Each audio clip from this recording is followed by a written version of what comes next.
께서 주신 말씀으로 믿고 요한복음 10장 10절 한 절 말씀을 봉독해 드리겠습니다. 자, 요한복음 10장 10절 말씀입니다. 도둑이 오는 것은 도둑질하고 죽이고 멸망시키려는 것뿐이요 내가 온 것은 양으로 생명을 얻게 하고 더 풍성히 얻게 하려는 것이라. 아멘. 자, 예수님의 이름으로 사랑합니다. 서로 인사 좀 나누시기 바랍니다. 자, 저를 자고 계신 분들과 예수님의 이름으로 사랑합니다. 한번 저기 인사 좀 나누시고, 자, 예수님의 이름으로 축복합니다. 인사 좀 나누시기 바랍니다. 자, 예수님의 이름으로 사랑하고 축복합니다. 하나님의 은혜가 넘치시기를 예수님의 이름으로 간절히 축원을 드리겠습니다. 아멘.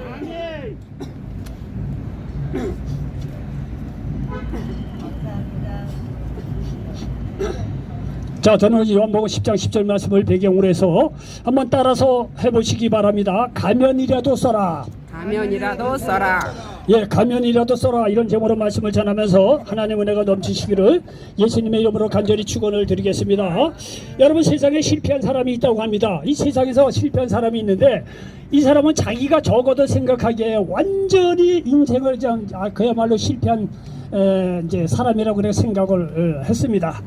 뭐 현실적으로 뭐 가정도 어렵게 됐고 사업도 좀 어렵게 됐고 그야말로 주위 사람들 다 떠나고 어쨌든 간에 말이죠, 이 세상에 실패한 사람이 있었다고 합니다. 그래서 모든 면에서 이 세상에서 말이죠, 자기네 스스로 실패한 사람이라고 생각을 해서 인생을 포기하면서 살았다고 합니다. 그런데 말이죠, 어느 날 한 사람이 이 사람을 방문을 했다는 거야. 방문을 똑똑 도둑이면서 계시냐 그랬더니 누구시냐고. 그래서 이 사람이 하는 얘기가, 내가 당신의 형편 얘기를 다 들어서 내가 알았다. 당신의 인생의 모든 것을 다 포기하고 이렇게 산다고 하니 내가 한 가지 제안을 하겠다. 내가 당신에게 가면을 하나 줄 터인데 당신이 이 가면을 쓰면 당신 인생이 달라질 것이다. 당신이 이 가면을 쓰는 순간 당신의 용기가 생길 것이고 당신은 누구든지 사랑할 수 있을 뿐만이 아니라 사랑받고 어느 곳에 가나 환영받을 뿐만이 아니라 아무리 실패한 일이 있더라도 다시 일어설 수 있는 용기가 생길 것이다. 또 건강할 뿐만이 아니라 손대는 것보다 놀라운 축복의 역사가 임할 것이다. 그러니 나 뭐 이런 가면을 쓰겠느냐? 그랬더니 이 사람이 그 얘기를 딱 듣고 보니까 이거 믿져의 본전이거든요. 어차피 내가 망가진 인생인데 이 사람이 주는 가면을 쓰면은 말이지, 내가 말이죠, 사랑도 받고 사랑도 할 수도 있고 힘이 생기고 용기도 생기고 뭘 하든지 말이죠, 잘 될 뿐만이 아니라 비록 내가 사업에 실패하더라도 다시 일어설 수 있는 용기도 주고 말이죠, 어느 곳에 가나 이 사람이 환영받을 뿐만이 아니라 자기도 말이죠, 누구를 도울 수 있을 정도로 영혼 육간의 축복을 준다는 얘기예요. 그러니까요, 이 가면을 안 쓸 사람이 어디 있겠습니까? 근데 이 사람이 어떻게 이 가면을 쓰겠느냐? 그랬더니 말이죠, 이 사람이 그럼 쓰고 말이죠. 어차피 인생의 밑져의 본전인데 내가 어차피 망가진 인생인데 이 가면 쓰고 말이죠, 내가 이렇게 인생이 달라진다면 내가 못 쓸 이유가 없죠. 가만 그 가면 좀 주소. 이랬다는 거 아니에요? 그래서 말이죠, 이 사람이 말이야 가면을 딱 주고, 이 사람이 정말 이 실패한 사람이 가면을 딱 썼다는 거 아니에요? 근데 말이죠, 가면을 딱 쓸고 보니까 정말 말이죠, 가면을 쓰고 난 뒤에 보니까 그 이전의 이 삶하고는 상상할 수 없는 그 일이 이 사람에게 이루어졌다는 거예요. 이 사람이 말이야 가면을 준 사람이 얘기했듯이 가면을 딱 쓰고 보니까 지난날의 삶하고 너무 다른 거예요. 어느 곳에 가나 이 사람이 말이야 환영을 받는 거예요. 사랑도 받고 인상도 좋고 그리고 말이야 그렇게 사랑을 받으니까 사랑을 더 줄 줄도 알고, 그 사람이 많다 보니까 말이야 사업도 권하고 사업을 할 때마다 말이야 그 은혜 가운데 말이죠 이렇게 사업이 성공하는 거예요. 그렇게 이 사업에 성공하니까 말이죠, 인생 여러 가지가 피고 여유가 생겨서 남도 도와줄 줄 알고 어느 곳에 가나 친절도 베푸고 말이죠, 너무나 그야말로 그 이전보다도 180도 달린 그런 사람으로 말이야 바뀌어졌다는 거예요. 그 참 신기하다. 어떻게 가면을 쓰니까 이렇게 말이죠 내가 바뀌어주나? 이렇게 이제 생각을 했다는 거예요. 그 세월이 흘렀어요. 세월이 흐르다 보니까 이 가면을 쓰긴 썼는데 이 가면을 쓰고 나서 바뀌어질 거라고 하는 그 모습이 그대로 이 사람에게 그렇게 나타난 거예요. 그래서 가면이 이 사람의 실제 인생이 된 거예요. 자, 그래서 말이죠, 이제 시간이 좀 지나서 가면을 준 사람이 찾아왔다는 거예요. 다시 방문을 똑똑 놓고 하더니 이 사람이 다시 찾아온 거예요. 자, 당신이 이렇게 가면을 써서 내가 말한 대로 당신의 인생이 바뀌어진다 그랬더니 어유 선생님 얘기처럼 내가 가면을 쓰니까 정말 내가 어느 곳에 가나 사랑받고 말이죠. 내 인생이 회복되고 말이죠. 하는 사업마다 불같이 일어나고 내가 절자말에 때로는 말 실패하고 이랬더라도 다시 용기가 어디서 주는 용기인지 모르지만 용기가 나서 다시 일어서서 사업을 맞아 다시 일으키고 내가 말이야 그 전에는 상상할 수도 없을 정도로 내가 남을 도와줄 줄도 알고 이렇게 마음의 여유도 생겼다고 너무 감사하다고. 그러니까 이제 이 사람이 하는 얘기가 이제 시간이 흘러서 내가 이제 가면을 내가 도로 회수하러 사실 온 것이다 이렇게 얘기가 된 거예요. 근데 이 사람이 깜짝 놀라서 이 가면을 회수하러 왔다니 이거 말이죠. 이 사람이 그 얘기를 딱 듣고 말이죠. 그 가면을 내가 어떻게 다시 당신에게 줄 수 있느냐. 근데 이 가면을 쓰고 나니까 내 인생이 이렇게 바뀌어졌는데 가면을 다시 회수해 가겠다고 그래. 도저히 내가 줄 수도 없다. 그리고 줄 수 없을 뿐만이 아니라 이 가면이 내 몸 안에 이미 다 들어박혀가지고 내 삶 자체가 그렇기 때문에 가면을 띄어낼 수가 없다 이거야. 가면이 내 삶 자체가 됐는데 이 가면을 내가 띄어낼 수조차가 없다는 거예요. 그러니까 가면을 쓰게 준 사람이 한 가지 제안을 합니다. 그렇습니까? 가면을 나한테 도로 줄 수 없다고 하니 내가 한 가지 그럼 제안을 하겠습니다. 그러니까 당신이 말이죠. 이 가면을 계속 쓸 수 있는 한 가지 방법이 있다. 내 말을 듣겠느냐? 그때 이 양반이 말이죠. 물론 들고 말이죠. 당신이 좀 가면을 썼다니 내 인생이 이렇게 바뀌어졌는데 내가 말이지 이 가면을 계속 쓸 수 있다면 어떤 제안이어도 내가 못 받을 리가 없죠.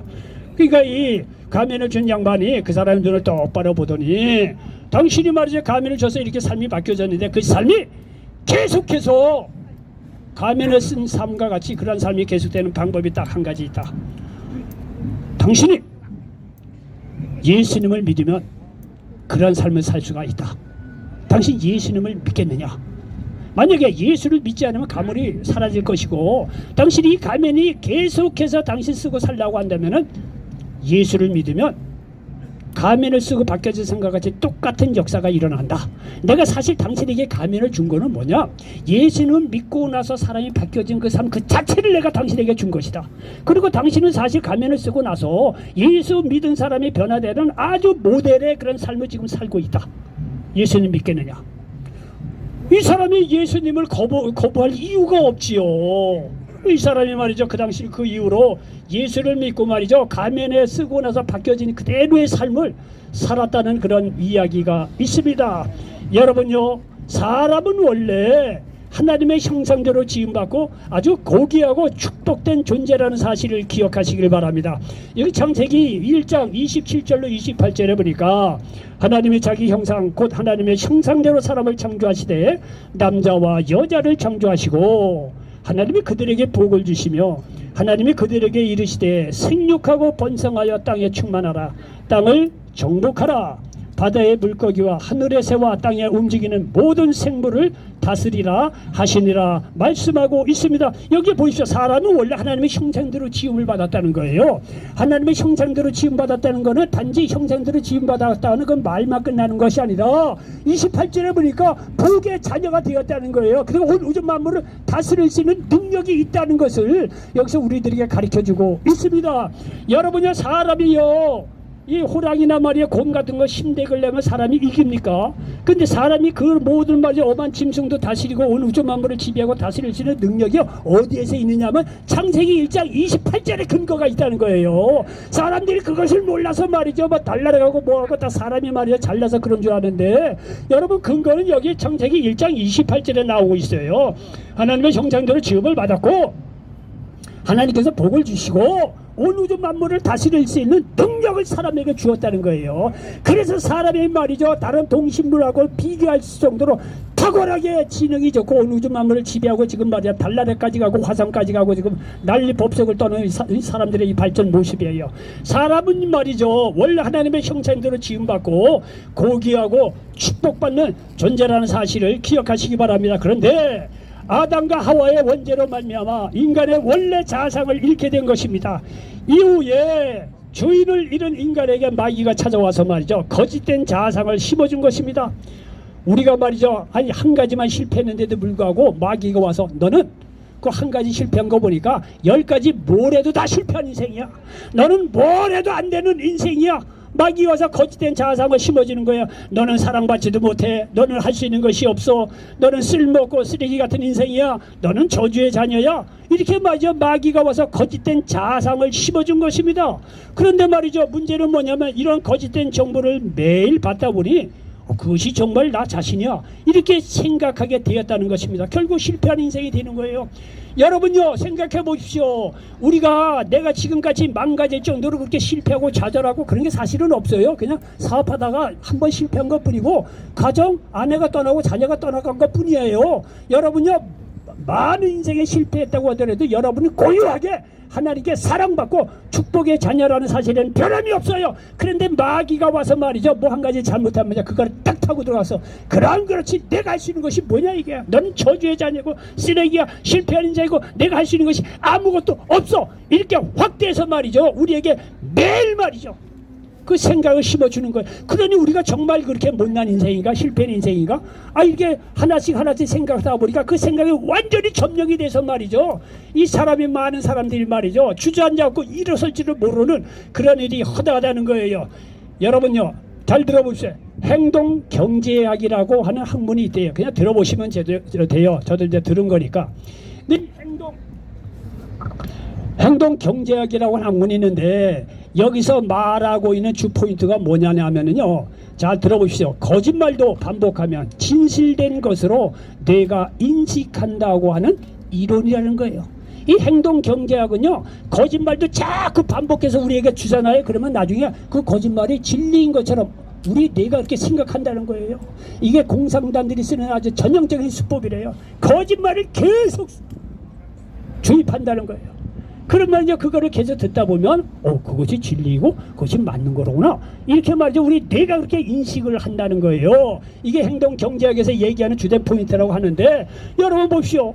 우리가 멀쩡한 사람도 한두 번 실패했을 때 우리 마음속에 위축이 되고 그러잖아요. 그럼 마귀가 와서 너 못난 사람이야, 너는 사랑받을 자격도 없고 네가 할 수 있는 것이 아무것도 없어, 이렇게 매일 우리에게 이런 잘못된 정보를 반복해서 말이야 심어주는 거예요. 그러다 보면 말이죠, 내가 정말 그런 사람인가 생각한다는 것입니다. 결국은요, 사람이 패망의 길로 간다는 거예요. 이것이 마귀가 하는 짓이라는 거예요. 오늘 그래서 본문 요한복음 10장 10절에 보니까 도둑이 오는 것은 도둑질하고 죽이고 멸망시키려는 것뿐이요, 내가 온 것은 양으로 생명을 얻게 하고 더 풍성히 얻게 하려는 것이라 말씀하고 있습니다. 여러분 보십시오. 도둑이 오는 것은, 마귀가 오는 것은 죽이고 멸망시키려는 그런 거예요. 근데 예수님이 오신 것은 양으로 생명을 얻게 하고 풍성히 얻게 하라는 거예요. 너무나 대조적이잖아요. 마귀는 우리를 죽이고 멸망시킨다는 거예요. 근데 하나님의 아들이 오신 것이 우리에게 생명을 얻게 하고 풍성히 얻게 하라고 여기서 말씀하고 있습니다. 여러분 잘 보십시오.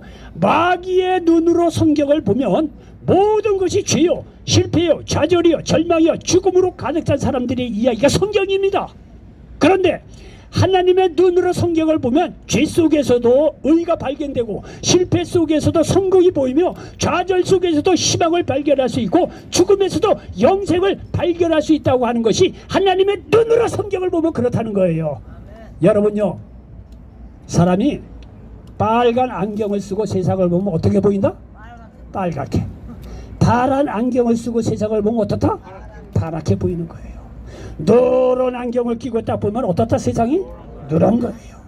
우리 마음속에 마귀의 생각을 가지고 세상을 보면 내 자신을 보면 어떻다? 너는 할 수 없어. 넌 실패한 사람이야.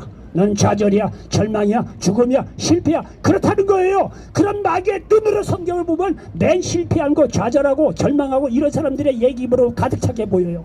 그런데 하나님께 주신 은혜의 눈으로 성경을 딱 보면 죄가 있다고 하더라도 거기에 의가 나타나요. 예수 그리스도로 말미암은 의가 나타나요. 좌절인 줄 아는데 거기에서도 소망이 있다는 거예요. 예, 다 말해 병으로 말미암아 죽어가는 그런 속에서도 예수님의 치료의 역사가 나타난다는 사실을 믿으시기 바랍니다. 여러분이 하나님의 눈으로 성경을 보면 거기에는 소망의 장으로 가득 차 있다는 사실을 믿으시기 바랍니다. 그러면 말이죠, 여러분 어떤 눈으로 성경을 보겠습니까? 여러분 어떤 눈으로 여러분의 인생을 바라보겠느냐 이게요. 마귀의 눈으로 여러분의 인생을 바라보고 실패할 것입니까? 아니면 하나님의 눈으로 봐도 내가 비록 부족하고 좌절하고 절망 상황에 있다고 하더라도 하나님의 나를 보는 눈은 소망이요, 의롭고 구원하여 주시고 하나님 자녀 삼아 주시고 하나님의 영광을 살도록 놀라운 축복의 사람으로 만들어 주겠다고 하는 하나님의 눈으로 내 인생을 보고 성경을 보겠습니까? 여러분 너무나 판단이 확실하지 않습니까? 여러분요, 자 보십시오. 제가 말한 것이 하나님의 눈으로 보면 성경은 소망의 장이라는 것을 지금부터 말씀드리겠습니다. 여러분요, 우리가 잘 아는 대로 이 창세기 32장인가 보면 말이죠, 야복강 나루터에서 야곱 늘 하는 얘기죠. 야복강 나루터에서 야곱 어떻게 했습니까? 형 에서를 만나러 왔는데 형 에서가 말이죠 400명인가요? 사람을 데리고 자기를 맞이하러 온다고 한다는 거 아니겠습니까?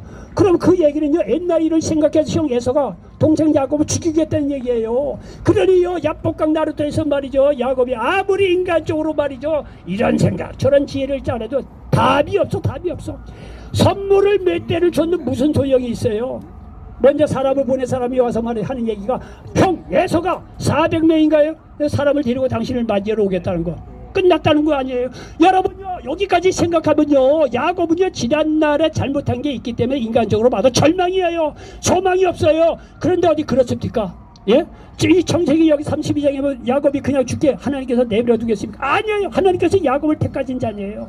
그러니까 밤에 말이야 하나님의 사자를 보내서 말이죠, 이 야곱하고 밤새도록 싸우게 만들잖아요. 이게 밤새도록 기도하게 만들었다는 거예요. 그 결과가 어떻게 됐습니까? 결국은 말이죠, 아침에 해가 딱 돋아오르는 순간 야곱이 비록 좀 쩔뚝거리긴 하지만 하나님 은혜 가운데 성 에서하고 말이죠 해피엔딩 하는 거 보십시오. 여러분 성경을 보면 다 그런 이야기입니다. 여러분요, 애굽의 노예로 팔려간 요셉에게 무슨 희망이 있겠습니까? 우리는요 요셉의 전후좌우 역사를 다 알고 있기 때문에 이게 아직 긴박한 그런 게 없을 거예요. 그런데 말이죠, 우리가 그런 걸 다 모르고 우리가 요셉이라고 생각해 봅시다. 예? 우리가 요셉이라고 생각해 보세요. 자, 형들의 식으로 애굽의 노예로 팔려갔어요. 자, 우리 선생님 만약 애굽의 노예로 팔려갔다면 마음이 어떻겠어요? 나쁘지요. 나쁘죠? 예? 절망이죠? 예, 나쁘죠. 절망이죠? 여러분요, 우리 현실감 있게 생각을 해봅시다. 요셉처럼 하자 내가 애굽의 노예로 팔려갔다. 예를 들자면 말이죠, 강제로 북한에 말이야 끌려갔다고 해봅시다. 소망이 있겠습니까? 예? 우리 성경을 전후 자아보니까 아주 여유 있게 돼야지만요, 우리가 이 요셉이 말이야 애굽에 막 노예로 팔려가는 그런 입장에 섰다고 한다면 요셉에게 누가 소망이 있다고 얘기할 수 있겠냐 이거예요. 마귀가 와서 요셉에게 그래 너 형들 말이죠 잘못한 거 아버지한테 꼬자질하더니 형들한테 시기해서 팔려갖고 애굽에 노예 아주 싸다 싸. 너 잘못한 거 있으니까 그렇게 애굽에 형들이 노예를 팔고 아니냐? 너 잘못한 거 있으니까 아주 싸다 싸. 너 노예로 평생 거기서 살다가 죽어라. 이게요 마귀의 생각이고 인간적으로 요셉 생각하면 그렇게 생각되는 거예요. 별거 아닙니다. 그런데 어디 성경이 그렇게 이야기합니까? 요셉은요 하나님께서 함께했던 사람이에요. 애굽의 노예살이 그 엄한 노예살이 속에서 하나님께 함께함으로 말미암아 요셉이 어떻습니까? 13년이 지나고 나서 애굽의 총리가 돼서 수많은 사람을 굶주리기 속에서 살리는 거 보십시오. 예? 마귀가 와서는 요셉에게 너 시기하고 질투하고 넌 저주발, 너는 할 수 없어, 넌 죽어, 이럴 수밖에 없을 거예요. 요셉의 초창 인생에 보면. 그런데 말이죠, 하나님의 눈으로 보니까 하나님의 계획이 요셉에게 있었다는 거예요. 애굽의 총리가 돼서 말이야 수많은 사람을 살리는 거 보십시오. 여러분요, 우리 어른들이 하는 얘기가 있어요. 일단은 오래 살고 볼 일이다. 왜? 젊었을 때 고생하고 60대까지 고생했다고 하더라도 인생이 다 고생인 줄 알았어요. 그런데 70대고 80대 보니까 인생이 바뀌어졌어요. 우리나라도 잘 살아지고 그래도 옛날보다 살기가 낫습니다. 그러면서 노인네들 하는 얘기가 있잖아요. 오래 살고 볼 일이라고. 오래 살다 보니까 지난날에 고통 때도 있지만 지나고 나 보니까 나이가 들고 세월이 지나다 보니까 좋은 때도 있다는 거예요. 하나님의 눈은요 그렇게 짧은 게 아니에요. 긴 눈으로 봤을 때 아버지 이 절망과 좌절인 것 같지만 안 그렇다는 거예요. 하나님의 눈으로 성경을 보면 말이죠, 아무리 절망 속에서도 소망이 있다는 사실을 믿으시기 바랍니다. 여러분 400여년의 종살이하는 애굽에 살고 있는 이스라엘 사람들에게 무슨 희망이 있겠습니까? 그런데 성경이요, 애굽의 노예살이로 이집트에 살고 있는 이 이스라엘 백성이 그걸로 다 인생이 끝났다, 금민족이 끝났다, 그렇게 얘기합니까? 아니에요. 모세를 보내서 말이야 출애굽의 희망의 역사를 일으키는 걸 보십시오. 여러분 사울왕이 온 유대 땅을 찾아다니며 다윗을 죽이려고 하는데 여러분 그거까지만 보면 다윗은 절단강산이에요. 절망이에요. 소망 없어요. 왕이 찾으러 다니는데 살아남을 자가 누가 있겠어요? 그런데 여러분의 성경을 계속 보니까 하나님의 역사는 어떻다? 다윗 편이었어요. 결국 사울 왕을 이어서 이스라엘 왕이 되는 거 보십시오. 여러분들 신약에도 마찬가지야. 군대 귀신 들린 자에게 소망이 무엇이 있겠습니까? 예? 군대 귀신 들린 자에게 누가 저 사람에게 소망이 있다고 생각하겠냐 이게요. 저 사람이 군대 귀신 달려서 해방이 돼서 장차 말이야 멋있게 인생을 살 거야. 어느 인간이 그렇게 얘기할 수 있는 인간이 있으면 나와보라래요. 그거는요 그렇게 얘기할 수 없는 거예요. 마귀가 와서 군대 귀신들 넌 끝났어. 주위에 있는 사람들 저 군대 귀신 자 끝났으니까 쳐다보지도 마라. 마귀 와서 다 그럽니다. 마귀는 죽이고 멸망시키려는 거예요. 그런데 여러분요 우리가 구원주 되신 예수님이 그거를 가만히 있습니까? 뭐 군대 귀신 들린 자 그 사람에게 이 귀신 들린 자를 쫓아내고 여러분 자유케 하는 것을 보십시오. 요한복음 4장 사마리아 수가성 여인 한번 보십시오. 우리가 사마리아 수가성 입장이라고 생각해 봅시오. 남편 5번 날아가고 6번째 남편하고 살아보는 것 끝난 인생입니다. 마귀가 와서 얼마나 정죄했겠습니까? 그럼 그렇지. 네가 했으니 것이 뭐야. 네가 얼마나 그렇게 못났으면 남편 5을 어떻게 하고 6번째하고 대충 사느냐. 얼마나 모함하겠습니까? 인간적으로 절망이요. 끝난 인생에 마귀가 와서 그 여인에게 얼마나 참수했겠습니까? 그러니 말이죠. 이 여인은 말이죠. 마음이 움츠러들어서 대낮에 말이야 사람을 두려워해서 만나는 게 두려워서 대낮에 물길로 올 수밖에 없는 여인이 않았습니까? 인간적으로 보면 마귀의 눈으로 보면 끝입니다. 그러네 그게 성경이 그걸로 끝납니까? 이 사마리아 수가성 여인이 예수님을 만나서 놀라운 인생으로 말이야 소망에 산 인생으로 바뀌어지는 걸 보십시오. 여러분 계속해서 38년 된 병자에게 무슨 소망이 있어요? 나면서 걷지 못한 자 누가 그에게 말이야 희망을 이야기할 수 있겠어요? 12의 혈루증으로 고생한 여인, 나병 환자, 중풍병자, 날 때부터 맹인된 사람 그 사람들에게 무슨 소망이 있겠느냐. 이게 마귀가 와서 참수하지. 너는 날 때부터 걷지 못한 네가 할 수 있는 것이 뭐이냐. 이게 얼마나 참수를 해냈겠어요. 우리가 말이야 살아봐 살다 보면 말이야 실패할 수도 있고 뭐 그럴 수도 있지 않아요. 그런 말이죠. 마귀가 말이야 요만큼밖에 하나밖에 실패한 게 없는데 10가지를 밀어붙여서 너는 도저히 할 수 없는 놈이야. 너는 저주에 빠진 사람이 어디 가서 사랑받지 못하고 너는 일어나지 못해. 막 매일매일 참수합니다. 그러면요 그게 하루 이틀이지.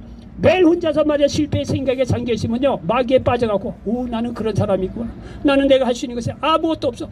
그렇게 사람이 돌아간다는 거예요. 그러나 그런 사람이라고 하더라도 그 안에 예수님의 놀라운 생명의 역사가 일어나면은요 부활의 역사가 있고 놀라운 소망을 발견할 수 있다는 사실을 믿으시기 바랍니다. 여러분요 이런 모든 병자들은요 예수님이 예의 없이 모든 사람을 치유하시고 그들에게 새로운 삶을 주셨다는 사실을 믿으시기 바랍니다. 여러분 요한복음 11장에 보면 죽은 지 4일이나 지난 나사로 보십시오.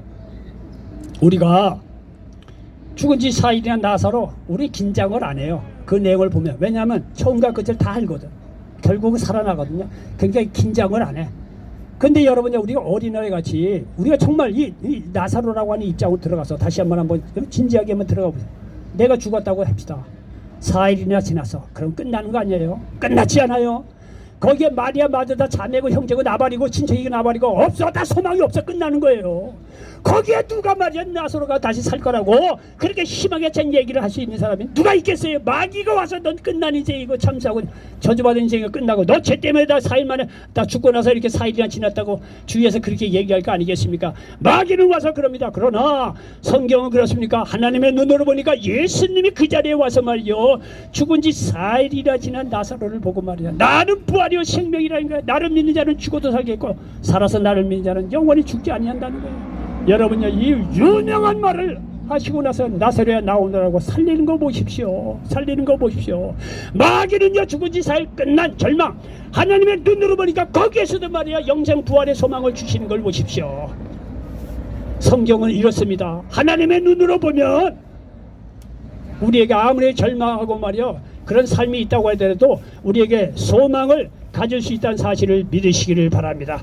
여러분요 나사로가 죽은 지 4일 만에 부활함으로 말미암아 이후에라도 누구든지 예수 그리스도를 믿음으로 말미암아 부활하고 영원히 산다고 하는 놀라운 소망을 이 죽은 나사로를 통해서 우리가 발견할 수 있다는 사실을 믿으시기 바랍니다. 여러분 보십시오. 예수님은 죽음이라고 하는 절망 속에서도 부활 영생이라고 하는 놀라운 소망을 이끌어내는 능력자라는 사실을 믿으시기 바랍니다.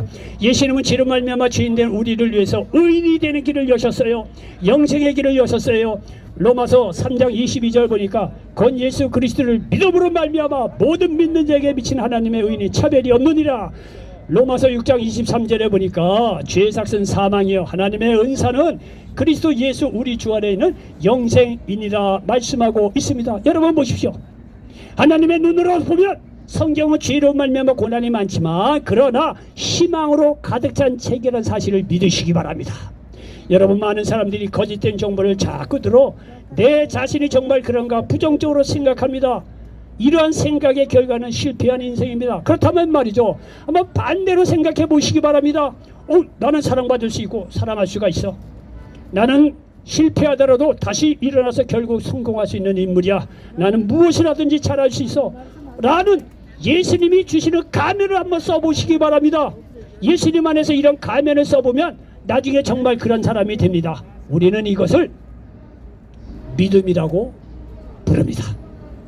믿음이 있으면, 예수님을 믿을 때 예수님께서 주신 이 가면, 이것이 우리의 실제적인 삶 속에서 실제 삶으로 나타난다는 사실을 믿으시길 바랍니다. 우리는 믿음으로 구원받습니다.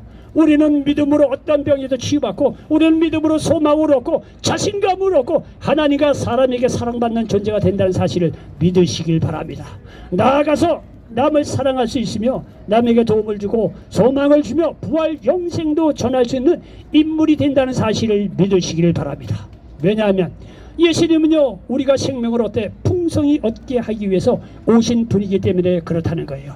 예수님께서 우리의 모든 죄를 사하시고 십자가에 죽으시고 부활하심으로 말미암아 그 예수 그리스도를 믿을 때 모든 마귀의 정죄 저주에서 벗어나서 놀라운 축복의 자녀가 된다는 사실을 믿으시기 바랍니다. 예수님께서 주신 가면을, 이 좋은 가면을 믿음으로 받아들이셔서 여러분 실제적인 삶 속에서 나타낼 수 있는 저와 여러분 되시기를 예수님의 이름으로 간절히 축원을 드리겠습니다. 그러므로 예수님을 믿음으로 이러한 놀라운 역사가 여러분 나머지 생애 가운데 일어나시기를 예수님의 이름으로 간절히 축원을 드리겠습니다. 기도합니다. 좋으신 아버지 하나님 고맙고 감사합니다. 오늘은 요한복음 10장 10절 말씀을 배경으로 해서 가면이라도 써라, 이런 제목으로 말씀을 나눴습니다. 이 말씀이 이 자리에 모든 분들에게 그대로 응하게 도와 주시옵소서. 예수님의 이름으로 축복하고 기도하옵나이다. 아멘.